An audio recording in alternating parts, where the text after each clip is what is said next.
नवरात्रि के दूसरे दिन यानी कि द्वितीय तिथि के दिन माँ दुर्गा के दूसरे स्वरूप माँ ब्रह्मचारिणी की पूजा आराधना की जाती है।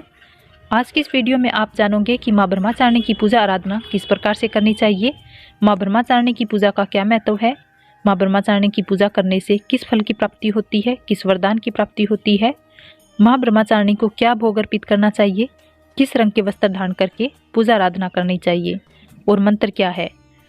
दोस्तों, ब्रह्म का अर्थ होता है तपस्या और चारिणी का अर्थ होता है आचरण करने वाली। तो ब्रह्मचारिणी का अर्थ होता है तपस्या का आचरण करने वाली। तो माँ दुर्गा के इस स्वरूप की पूजा आराधना करने से तप की प्राप्ति होती है, त्याग की प्राप्ति होती है, सदाचार तथा संयम आदि की वृद्धि होती है। जो साधक माँ ब्रह्मचारिणी की पूजा आराधना करते हैं उन्हें माँ ब्रह्मचारिणी की कृपा प्राप्त होती है। तो ऐसे में अगर वो किसी भी कार्य का संकल्प लेते हैं तो माँ ब्रह्मचारिणी की कृपा से उन्हें उस कार्य में सफलता मिलती है। माँ ब्रह्मचारिणी की पूजा करने से समस्त प्रकार की मनोकामनाएं पूर्ण होती है।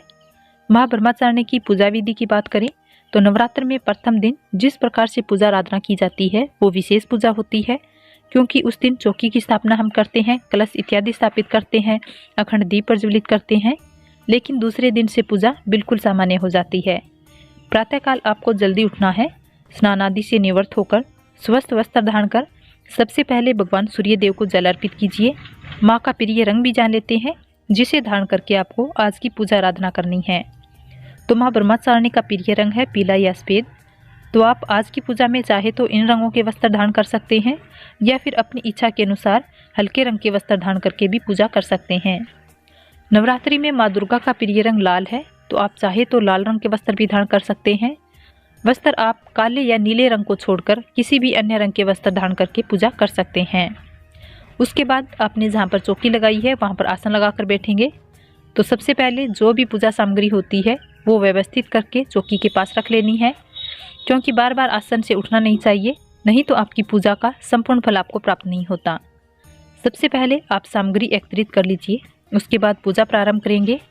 तो आसन पर बैठकर सबसे पहले जल के छींटे दीजिए अपने ऊपर, अपने आसपास जहाँ भी चौकी आपने स्थापित की है, अपनी पूजा का सामान सामग्री है उस पर भी जल के छींटे दें। चारों तरफ जल के छींटे देकर शुद्धिकरण किया जाता है। मंत्रों का जाप करते रहिए। शुद्धिकरण करने के बाद आप पूजा प्रारंभ करेंगे। तो सबसे पहले किसी भी पूजा में दीप प्रज्वलित किया जाता है, तो अपने समक्ष शुद्ध घी का या तिल के तेल का दीप प्रज्वलित करें। अब बहुत से भक्त ये जानना चाहते हैं कि अखंड दीप प्रज्वलित किया हुआ है तब भी क्या दीपक प्रज्वलित करना चाहिए। तो जानिए, किसी भी पूजा को प्रारंभ करने से पहले क्रम साक्षी दीपक प्रज्वलित करना अत्यंत आवश्यक होता है, क्योंकि अग्नि को साक्षी मानकर ही हम अपनी पूजा आराधना शुरू करते हैं। इसलिए अखंड दीपक जल रहा है तब भी आपको एक दीपक अवश्य प्रज्वलित कर लेना चाहिए और उसके बाद आप अपनी पूजा प्रारंभ करें। तो सबसे पहले थोड़ा सा जल लेकर आसन के नीचे डाल दीजिए और अपनी 2 उंगलियों से उस जल को लेकर अपने माथे पर 2 बार तिलक कर लीजिए। अब आपकी पूजा प्रारंभ हो जाती है। इसके बाद आप आसन से तब तक नहीं उठ सकते जब तक कि आपकी पूजा पूर्ण नहीं हो जाती। अब विधि विधान से आपको पूजा आराधना करनी है। जो भी सामग्री आपके पास उपलब्ध है, सबसे पहले गणपति जी की पूजा कर लीजिए। धूप, दीप, अक्षत इत्यादि उन्हें अर्पित कीजिए। इसके बाद कलश पर आपको इसी प्रकार से पंचोपचार विधि से पूजा करनी है। अगर आपने नवग्रह स्थापित किया है तो इनकी भी पंचोपचार विधि से पूजा कर लीजिए। उसके बाद माँ दुर्गा की पूजा आराधना आपको करनी है। तो आज नवरात्रि का दूसरा दिन है जो माँ ब्रह्मचारिणी का दिन है, इसलिए माँ दुर्गा की पूजा करते समय आपको माँ ब्रह्मचारिणी का ध्यान करना है। अपने हाथ में थोड़ा सा अक्षत और पुष्प लेकर माँ ब्रह्मचारिणी का ध्यान कीजिए। माँ ब्रह्मचारिणी का स्वरूप क्या है जिसका आपको ध्यान करना है। इस लोक के समस्त चर और अचर गतिविधियों की ज्ञाता है। इनका रूप श्वेत वस्त्र में लिपटी हुई कन्या के रूप में है, जिनके एक हाथ में अष्टदल की माला है और दूसरे हाथ में कमंडल है। यह अक्षयमाला और कमल धारिणी ब्रह्मचारिणी नामक दुर्गा शास्त्रों के ज्ञान और निगमामम तंत्र यंत्र आदि से संयुक्त है। यह अपने भक्तों को सर्वज्ञ विद्या देकर विजयी बनाती है। ब्रह्मचारिणी माँ का स्वरूप बहुत ही ज्यादा और भाग्य है। अन्य देवियों की तुलना में ये अति सौम्य, क्रोध रहित और तुरंत वरदान देने वाली है। माँ ब्रह्मचारिणी बहुत शीघ्र अपने भक्तों पर प्रसन्न हो जाती है। माँ ब्रह्मचारिणी के सौम्य स्वरूप का ध्यान करते हुए जो अक्षत और पुष्प अपने हाथ में ले रखे हैं वो माँ दुर्गा के चरणों में आप अर्पित कर दीजिए।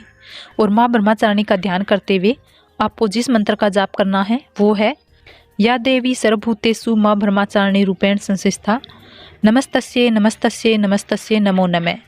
माँ ब्रह्मचारिणी का बीज मंत्र है ह्रीं श्रीं अंबिकाय नमः या ओम ऐं ह्रीं क्लीं ब्रह्मचारिणे नमः। मंत्र का जाप आप कर सकते हैं। आज के दिन आपको कम से कम माँ के इस बीज मंत्र का 11 बार या 21 बार जप करना चाहिए। माँ का ध्यान और आह्वान करने के बाद उनकी विधि विधान से पूजा कर लीजिए, जैसे कि धूप, दीप, अक्षत, पुष्प इत्यादि से सभी को माँ को अर्पित कर दीजिए। भोग अर्पित कर दीजिए। माँ ब्रह्मचारिणी का प्रिय पुष्प है कमल का पुष्प और इसके अलावा गुड़हल का पुष्प। अगर ये पुष्प उपलब्ध ना हो तो कोई भी लाल रंग के पुष्प अर्पित कर सकते हैं, जैसे कि गुलाब के पुष्प या फिर गेंदे के पुष्प भी अर्पित कर सकते हैं। मतलब उपलब्धता के अनुसार आप पुष्प अर्पित कर सकते हैं। और नवरात्रि के दूसरे दिन माँ ब्रह्मचारिणी को शक्कर का भोग लगा सकते हैं। शक्कर का भोग माँ को अर्पित करने से आरोग्य की प्राप्ति होती है, आपको रोगों से मुक्ति मिलती है, परिवार में सुख और शांति की प्राप्ति होती है। किसी भी प्रकार की आपकी मनोकामना हो या कोई भी परेशानी हो आपके जीवन में, तो आप आज के दिन शक्कर का भोग अर्पित करते हैं तो उस परेशानी से आपको मुक्ति मिल जाती है। तो विधि विधान से माँ की पूजा आराधना कर लीजिए, मंत्र जप कर लीजिए।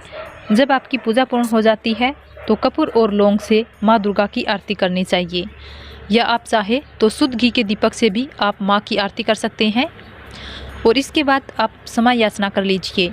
व्रत में पूजा पाठ में कोई भी जाने अनजाने में गलतियां हो जाती है तो पूजा पूर्ण करने के बाद क्षमा प्रार्थना जरूर करना चाहिए। इसके बाद आपकी पूजा पूर्ण हो जाती है।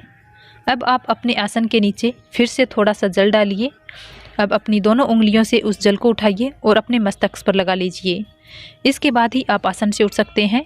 अगर आप ऐसा नहीं करते हैं तो आपके द्वारा की गई पूजा पाठ का संपूर्ण फल नष्ट हो जाता है। इसलिए जब पूजा पूर्ण हो जाती है तो ये कार्य ज़रूर कीजिए। तो दोस्तों, आज की वीडियो में दी गई जानकारी आपको कैसी लगी, कमेंट बॉक्स में ज़रूर बताएं।